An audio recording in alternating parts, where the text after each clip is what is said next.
इस कहानी में फ्रेंड हमें बहुत ज़्यादा हॉरर और थ्रिलर सीन देखने को मिलने वाले हैं। कहानी का जो सस्पेंस है वो आपका दिमाग हिलाकर रख देगा।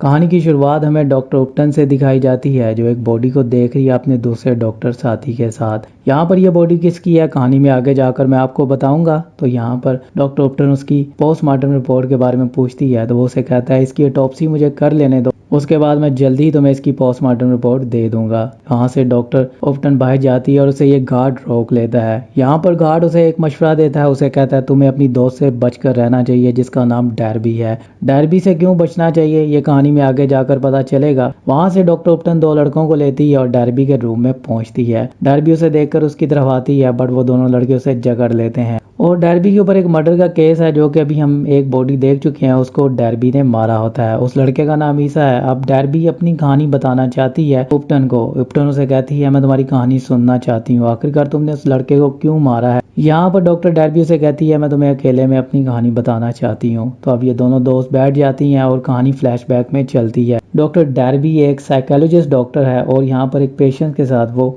सेशन लेते हुए नजर आ रही है, जिस पर अब पेशेंट उसका बाहर की तरफ चला जाता है और उसे कहता है मैं बिल्कुल सिगरेट छोड़ रहा हूँ क्योंकि मेरे माँ बाप को और मेरी बीवी को ये पसंद नहीं है। वहाँ से वो आदमी नीचे चला जाता है और डॉक्टर डैरबी को एक लड़का नजर आता है। इस लड़के का नाम ईसा है जिसकी बॉडी अभी हम देख चुके हैं। तो यहाँ पर ईसा अपने बारे में बताता है कि मैं एक स्टूडेंट हूँ और मुझे तुम्हारी हेल्प चाहिए। वहाँ पर डैरबी उसे हेल्प देने से मना करती है क्योंकि वो उसकी अपॉइंटमेंट नहीं लेकर आया होता है, जिस पर डैरबी अंदर जाने लगती है तो वो आदमी फिर से वापिस आता है जो भी सेशन ले रहा था, जिसको देखकर ईसा बहुत ज्यादा डर जाता है। वो आदमी अपने सिगरेट उठाता है और वापस वहां से चला जाता है। अब डैरबी को लगता है कि ईसा को वाकई में जरूरत है क्योंकि वो बहुत ही ज्यादा डरा हुआ है। डैरबी उसे अंदर लेकर जाती है और उसे उसके बारे में पूछती है, जहां पर वो कहता है कि मुझे किसी से डर लगता है, वो मुझे मारना चाहता है और मेरी बॉडी के अंदर आना चाहता है।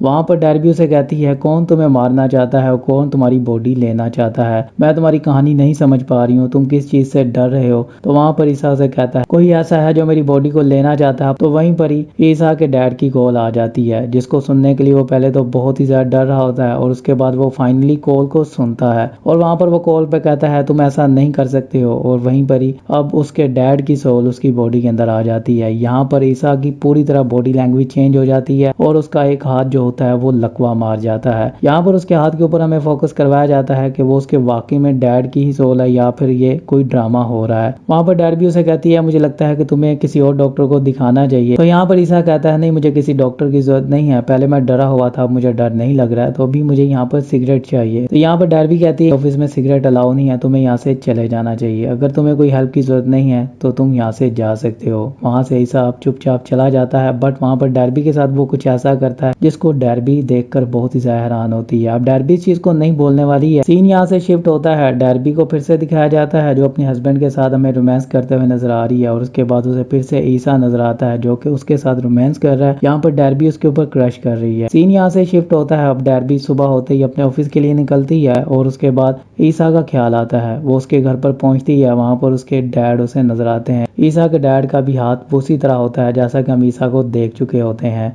जब उसकी सोल उसके अंदर आती है तो वहां पर ये चीज़ कंफर्म हो जाती है कि अब ये सब कुछ सच है। अब यहाँ पर मिस्टर वाइट जो होते हैं वो अपने प्लान के मुताबिक चल रहे होते हैं। वहाँ पर डैरबी जाने लगती है, मिस्टर वाइट की एकदम से मेडिसिन गिर जाती है जिसको उठाने के लिए डैरबी आगे बढ़ती है और वाइट के हाथ में एक चाकू होता है जो डैरबी को मारता है और उस चाकू के ऊपर लगा खून वो बुक के ऊपर रख देता है जो कि एक ब्लैक मैजिक बुक होती है। सीन यहाँ से शिफ्ट होता है, डैरबी अपने ऑफिस पहुंचती है और एक आदमी का सेशन ले रही होती है। वहां पर फिर ईसा आ जाता है और उसे आकर कहता है मुझे तुमसे बात करनी है, जिस पर डैरबी उसे कहती है अभी मैं एक आदमी का सेशन ले रही हूँ, उसके बाद मैं तुमसे बात करूंगी, तब तक तुम मेरा यहाँ पर वेट करो। वहां से फिर से डैरबी अंदर जाती है और बाहर आकर देखती है ईसा वहां पर नहीं है। उसे बहुत ही ज्यादा बुरा लगता है, ईसा वहां से जा चुका होता है। सीन यहाँ से शिफ्ट होता है, डैरबी अपने घर पर अपने हस्बैंड से बात कर रही होती है और उतनी देर में वहां पर ईसा की कॉल आती है। वो उसे अपने घर पर बुलाता है कि मुझे तुम्हारी हेल्प चाहिए, जल्दी से मेरे घर पर आ जाओ। वहां से डैरबी उसके घर पर पहुंचती है और देखती है कि ईसा अपने डैड को मारना चाहता है, वो उसे पिल्स नहीं दे रहा है जो कि उसको हार्ट अटैक से बचा सकती है। तो ईसा उसे कहता है उसे मरने दो, ये अगर मरेगा तो मेरी जान बच सकती। वहां पर डैरबी उसकी जान बचाती है और ईसा को कहती है तुम्हें उसे नहीं मारना है क्योंकि तुम अपने हाथ में कानून नहीं ले सकते हो। यहाँ पर वो इमरजेंसी कॉल करती है बट उसके ऊपर ईसा उसका फोन बाहर फेंक देता है। अब यहाँ पर डैरबी को बहुत ज्यादा गुस्सा आता है और वो ईसा को समझाती है, जिस पर एकदम से अब ईसा की तबीयत खराब हो जाती है, फिर से ईसा के डैड की रूह उसके अंदर आ जाती है। अब वहाँ पर उसकी फिर से बॉडी लैंग्वेज चेंज हो जाती है और वो डैर्बी के साथ रोमांस करना शुरू कर देता है, जिस पर डैर्बी भी अपने आप को नहीं रोक पाती है। उन दोनों के बीच में रोमांस होता है। अब ईसा के अंदर जो सोल होती है उसके डैड की, वो एकदम से डैर्बी के अंदर शिफ्ट हो जाती है। यही तो सब कुछ मिस्टर वाइट चाहते थे। और वहाँ पर वो डैर्बी के अंदर जैसे ही जाता है तो डैर्बी को महसूस होता है कि वो ईसा की बॉडी के अंदर है। तो यहाँ पर डैर्बी को यकीन हो जाता है कि ईसा जो कुछ भी कह रहा था वो सब कुछ सच था। और फिर से डैर्बी की तबीयत खराब होती है और उसकी रूह उसके वापस अंदर आ जाती है। बट यहाँ पर ईसा के पिता की जो रूह होती है वो उसके अंदर नहीं जाती है, वो ईसा के अंदर ही वापस चली जाती है, जिस पर ईसा का डैड उसे बहुत ही बुरी तरह मार देता है और उसकी गर्दन को धड़ से अलग कर देता है। यहाँ पर ये सब कुछ देखकर डैर्बी बहुत ज्यादा डर जाती है और वहाँ से भाग जाती है। सीन यहाँ से शिफ्ट होता है और अब सुबह होती है। डैर्बी अपने घर पर होती है और वहाँ पर पुलिस आ जाती है, जिस पर अब पुलिस आकर इन्वेस्टिगेशन कर रही होती है।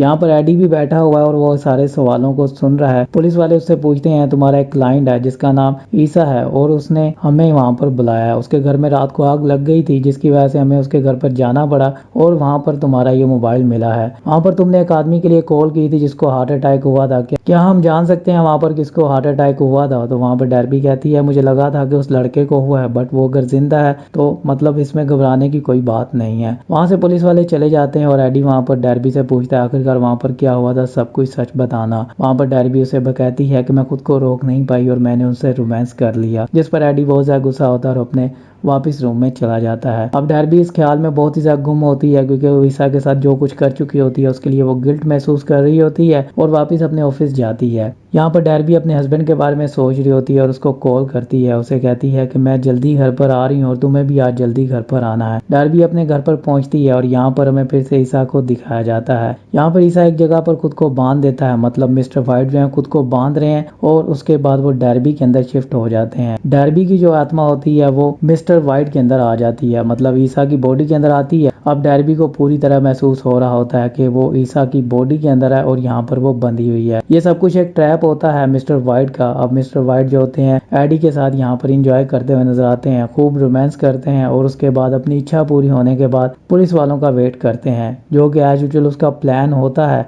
अब यहाँ पर डैर्बी को दिखाया जाता है जो अपनी दोस्त को कॉल करती है जिसका नाम उपटन है, जिसको हम फिल्म के स्टार्ट में देख चुके हैं। यह डैर्बी की बेस्ट फ्रेंड होती है और यहाँ पर डैर्बी उसे कॉल करती है और उसे अपने पास बुलाती है। यहाँ पर वो उसे एड्रेस देती है, जिस पर पहले तो उपटन आने से मना कर देती है क्योंकि वहाँ पर उसे नहीं पता होता है कि आखिरकार ये लड़का कौन है और मुझे क्यों कॉल कर रहा है। क्योंकि यहाँ पर डैर्बी अपना नाम लेती है तो उपटन कहती है तुम्हारा दिमाग खराब हो चुका है, जिस पर उसे वो काफी ज्यादा बोलती है। पर डैर्बी के दिमाग में आता है कि वो ईसा की बॉडी में है, मतलब वो उसकी बातों पर यकीन नहीं करने वाली है। वहाँ पर डैर्बी जो होती है उपटन को अपने पास तो बुला लेती है। अब उपटन के साथ वो खूब बातें कर रही होती है। उसे कहती है कि मैंने तुम्हारी हेल्प की थी, मैं डैर्बी हूँ, मेरी आत्मा इसके अंदर है, मतलब मैं तुम्हें समझाना चाहती हूँ बट तुम नहीं समझोगी। जिस पर अब वो उसे एक ऐसी बात बताती है, एक ऐसे केस के बारे में जिसमें सिर्फ डैर्बी ने उसकी हेल्प की होती है। यहाँ पर यूपटन बात सुनकर बहुत ज्यादा हैरान होती है, उसे यकीन कहीं ना कहीं होने ही वाला होता है। तो यहाँ पर मिस्टर वाइट वापस अपनी बॉडी के अंदर आ जाते हैं। डैर्बी की आत्मा जो होती है उसकी बॉडी के अंदर चली जाती है। सीन यहाँ से शिफ्ट होता है और अब डैर्बी बहुत ही ज्यादा घबराई होती है क्योंकि डैर्बी को यकीन होता है कि उसके हस्बैंड के साथ वो कुछ ना कुछ कर देगा, जिस पर डैर्बी को अब कुछ समझ में नहीं आ रहा होता है। और अगले दिन वो अपने ऑफिस में जाती है और उसे फिर से ड्रीम आता है। यहाँ पर वो देखती है कि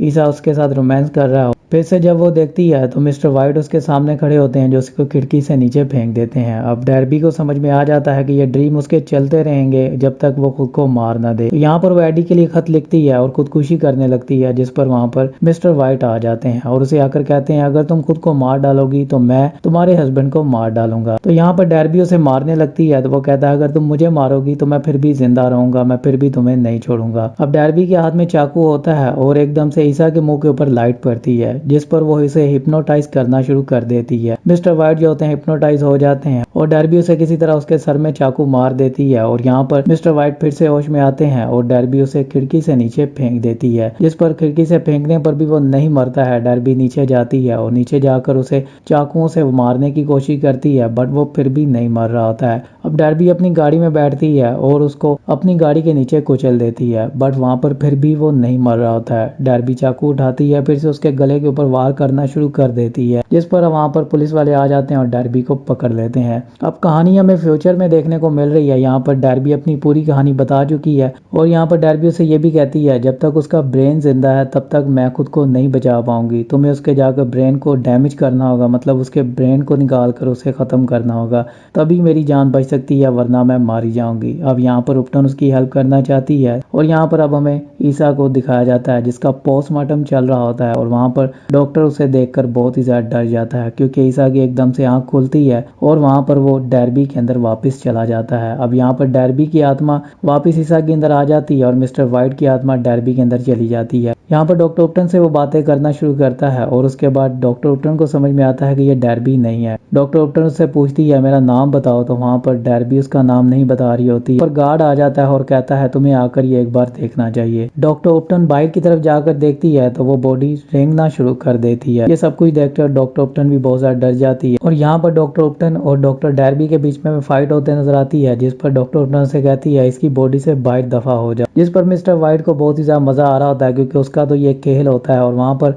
लड़ाई करते हुए वो डॉक्टर उपटन की बॉडी में चला जाता है और डॉक्टर उपटन की जो आत्मा होती है वो डर्बी के जिस्म के अंदर चली जाती है। उपटन गार्ड को कहती है कि इसे मार डालो क्योंकि ये बहुत सारे हमारे साथियों को मार चुकी है और ये हमें भी मारने वाली है। तो यहाँ पर ये सब कुछ वाइट कर रहा होता है क्योंकि वो डॉक्टर उपटन की जिस्म के अंदर होता है। यहाँ पर अब गार्ड को समझ में नहीं आ रहा होता, वो बहुत ही ज्यादा कंफ्यूज होता है क्योंकि डॉक्टर उपटन वहां से डर्बी की बॉडी के अंदर कह रही होती है कि मैं डॉक्टर उपटन हूँ। वहां पर गार्ड उसे पकड़ने लगता है तो यहाँ से वाइट जो होता है वो डर्बी के अंदर फिर से चला जाता है क्योंकि उसके हाथ में गन होती है। तो वहां पर अब वो उस गार्ड को बहुत ही बुरी तरह मार देता है। अब डॉक्टर उपटन को मारने लगता है तो फिर से डॉक्टर उपटन जो होती है उसकी तरफ भागती है और उससे गन छीन लेती है और उन दोनों के बीच में फिर से एक फाइट हो रही होती है और वहां पर गार्ड्स आ जाते हैं जो कि इन दोनों को आकर यहाँ पर पकड़ लेते हैं। सीन यहाँ से शिफ्ट होता है और हमें डॉक्टर उपटन को दिखाया जाता है जो एडी से बात कर रही है और यहाँ पर एडी को वो कहती है तुम्हें कुछ भी चाहिए हो तो मैं तुम्हारे साथ हूँ, डर्बी बहुत ही जल्दी ठीक हो जाएगी और ये मेरा तुमसे वादा है। वहाँ पर वो एडी को किस करती है जो कि एडी को बहुत ही ज्यादा अजीब लगता है। वहाँ से एडी चला जाता है और यहाँ पर हमें कहानी का सस्पेंस दिखाया जाता है। यहाँ पर फिर से वाइट अपना खेल खेल चुका होता है और वो डॉक्टर उपटन के अंदर होता है जिसके बारे में किसी को भी नहीं पता होता है और दूसरी तरफ हमें डर्बी को दिखाया जाता है जो कि चीख चीख कर चिल्ला चिल्ला कर कह रही होती है मैं डॉक्टर उपटन हूँ। तो यहीं पर इस फिल्म की भी फ्रेंड एंडिंग हो जाती है। इस फिल्म का नाम है सूटेबल फ्लैश, जो कि अगर आपने अभी नहीं देखी तो जल्दी से देख। मिलता हूँ आपसे नेक्स्ट वीडियो में, अपना ख्याल रखिएगा, टेक केयर, बाय।